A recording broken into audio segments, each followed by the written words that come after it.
Episode 3 of Hazbin Hotel, and I don't know what to say. Charlie has gone certifiably insane. This, I liked Charlie. I liked her from season 1, and she had her moments where she has her little freakouts. But it's been 2 episodes in a row with this character where she is completely, utterly having a complete mental spurg freakout. One from depression, and then one from she's manic depressive. There is no other way to describe her actions, the things that she's doing, the what she does, the angel dust in this episode. It is wild that she thinks any of this is acceptable. To treat your friends this way, to it's just, I don't know. Does anyone like the way Charlie is acting in this? Does someone say, "Oh wow, I like this character more"? I know what they're trying to do. They're trying to have, what do I want to say, like, flaw. Oh, my characters are flawed. That's just great. It's wonderful. But there's a point to where you just made the character crazy, and that doesn't win, any type of, like, I'm thinking about the character, and I'm just like, she just threw away everything just to kind of prove her point. Like, she's a little too over the top of what she wants. I don't know. Also, she just makes a lot of weird faces in this. You'll see in the screenshots where maybe the animators just wanted to, like, how many crazy faces can we make Charlie make the episode?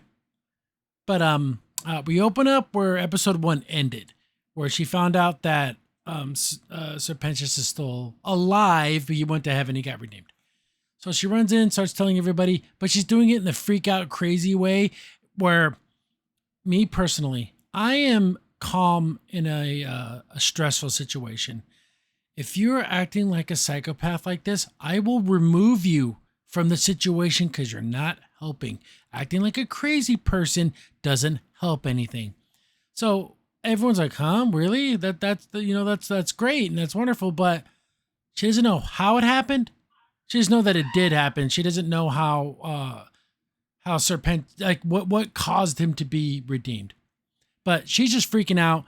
She sees a blimp outside saying that she's like a dictator or whatever, and she's thinking, "Oh, I know what to do. I'll call the Vees and have an interview and tell them about the redemption and how my hotel works, and then everyone's gonna love it, and they're gonna come here." Again, the way I'm explaining it, she's explaining it like a crazy person. Look at all these crazy faces. And Vaggy's like, "You gotta calm the hell down. Like, I love you, but my God, you're acting like a crazy person." And it's concerning. It's very, very concerning. But she sends a text message to the V's saying, "Oh, I want to have an interview. Get back to the hotel." Dusk and Angel. It's funny, they have a little three group here. This is a fun little trio of people. Cherry Bomb. And Cherry Bomb's like, "Oh wow, he got redeemed. He went to heaven." And, she's still trying to deny that she had feelings for him. But are these feelings only because he sacrificed himself? You know what I'm trying to say? Is this being built on the wrong things? This isn't a relationship. I don't know if it could go anywhere.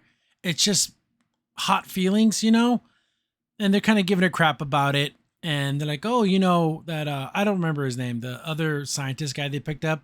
Reminds me of Invader Zim for some reason. But he's like, hey, he worked with them. They were partners. Maybe you can find out something from him." She's like, "Oh, I don't care. F you guys." But she really does want to find out about him. Angel Dust is always saying really hypersexual things to Dusk. And it's just okay because it's funny when guys do it to guys. But it's not. No one should be saying weirdly sexual things to anybody if it's unwanted. And it's obviously unwanted. Alistair, another episode, Alistair doing nothing. Like, literally nothing. He doesn't even talk. They did this with Luna in Hazbin Hotel, where she just stopped, or in Hell of a Boss, where she just stopped talking for a couple episodes. I know, like, the voice actor was, like, going through some things, but is that what happened here? Or they just didn't want him in the storyline, which is super weird. The V's show up and they're being super loud and brash and mean and nasty. "Oh, let's do this interview."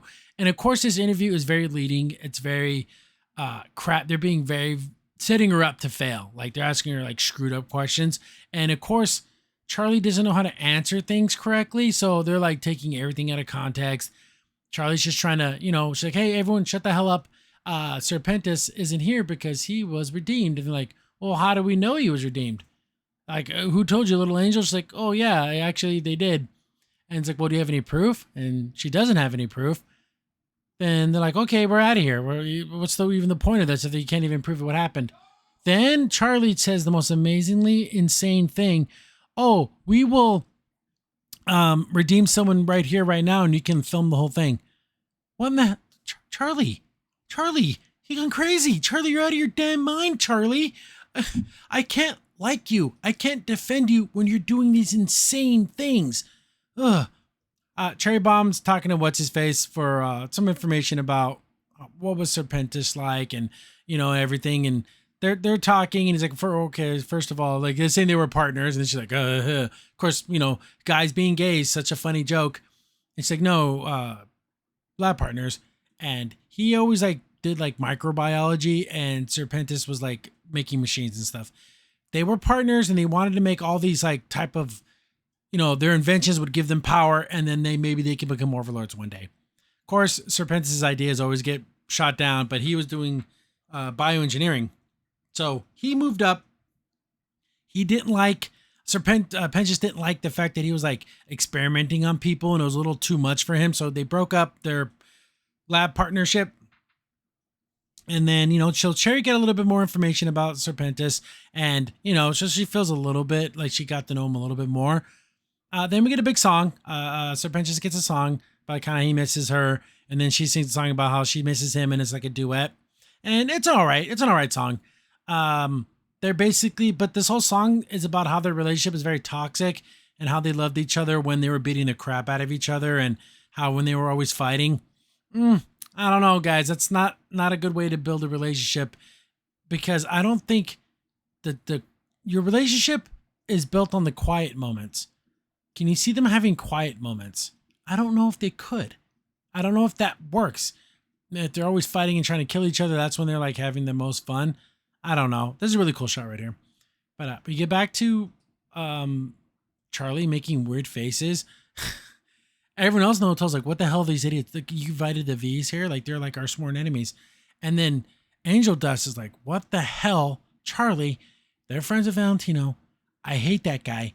These guys are bad news. Whatever they promised you, Charlie, they're lying. They're horrible. They're awful. Get them out of this hotel. They're not here to help us. But she's like, don't worry about it. We're going to make this work. And so she's trying to figure out how we're going to get someone redeemed live on camera. And then she's like, oh, you, Angel Dust, you've been making the most progress. You can get redeemed. And he's like, whoa, Charlie, I don't know if I'm ready for that. And she's trying to gaslight him into doing it. Like, oh, you made so much progress, and oh, it's so weird. Charlie is a very, very bad person and an awful friend in this episode. Dusk is like, yeah, I agree with Charlie. You've been making, here's the thing. It's true.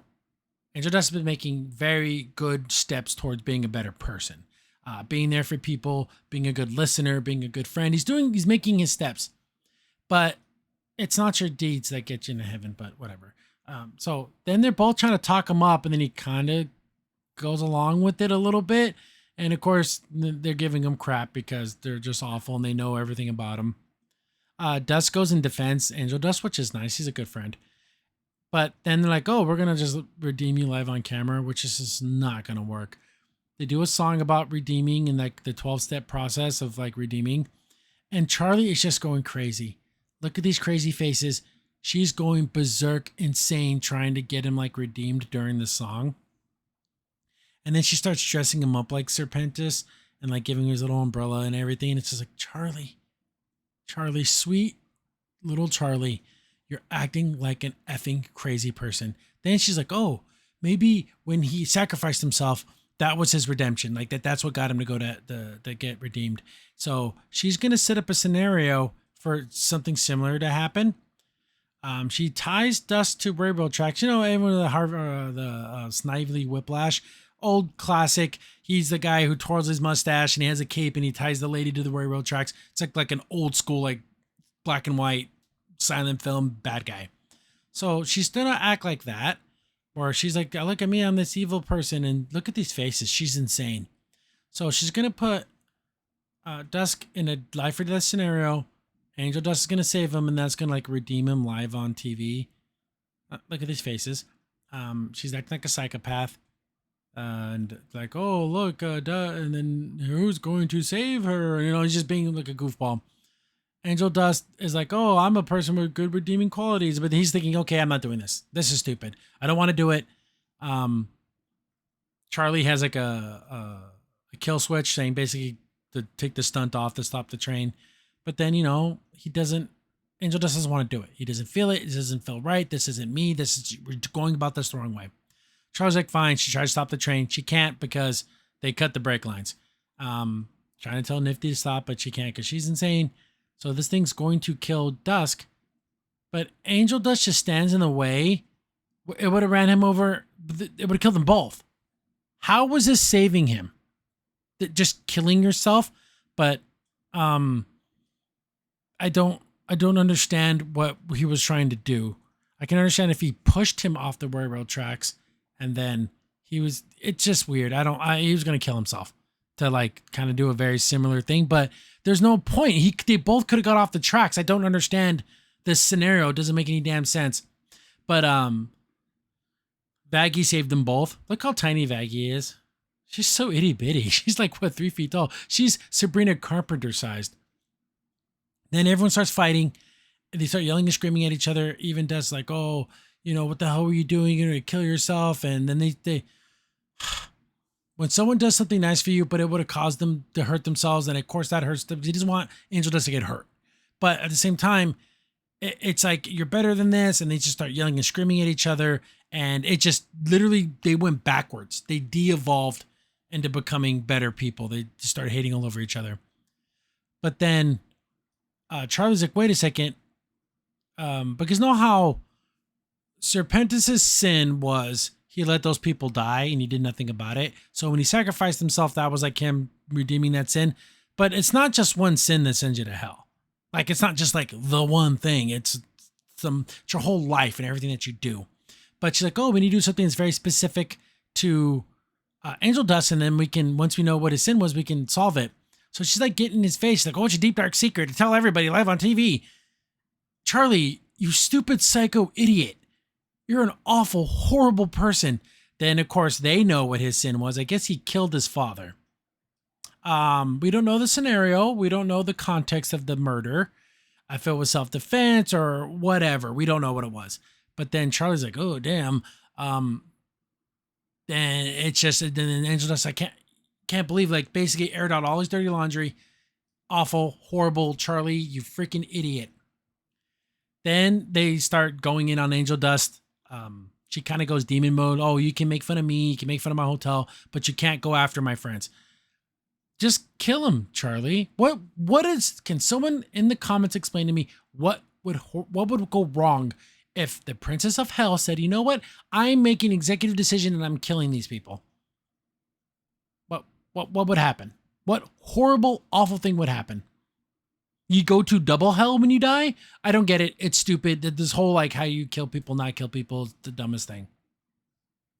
But they're like, you know what? Get the hell out of my hotel. Well, you invited me here. Doesn't matter. Get the hell out of here. Then I saw this on X. People are like, oh, this gave me chills. And then he's like, oh, before I go, Charlie, you think everyone can be redeemed? Do you think I can be redeemed? And Charlie says, yes, anyone can be redeemed. Which I believe that too. Even though literally the most horrible, awful human being you can think of, if they, honest to God, go through the process of redemption, they give themselves to Jesus Christ, they give up their sin, they hand it all over to Jesus Christ, they try to make amends for the bad that they did, they no longer do the bad thing anymore, and they try to live their life as like Christ as much as possible. Anyone can be redeemed. That, again, my as a human being, my level of forgiveness ends at certain horrific crimes that, like, let's say people who do bad things to children. I don't know in my heart as a human being that I can forgive those people. God's love and forgiveness is far grander and wider than anything I could ever do. It's all that is tough for me to think, to say I could forgive someone who did something like that. But anyone can be forgiven. It's just a tough thing to accept us as humans. Anyways, so they're like, haha, screw you, Charlie, you're such a dumbass. Then she says she's sorry to Angel Dust. So sorry for prying into your life. And he's like, no, Charlie, you're constantly saying sorry to me. It doesn't make things better. You say it so often and so much, it doesn't mean anything anymore because you're just, I don't need to talk to you right now. Just leave me the hell alone. Charlie, you done stepped over bounds you shouldn't have stepped over. You really screwed up.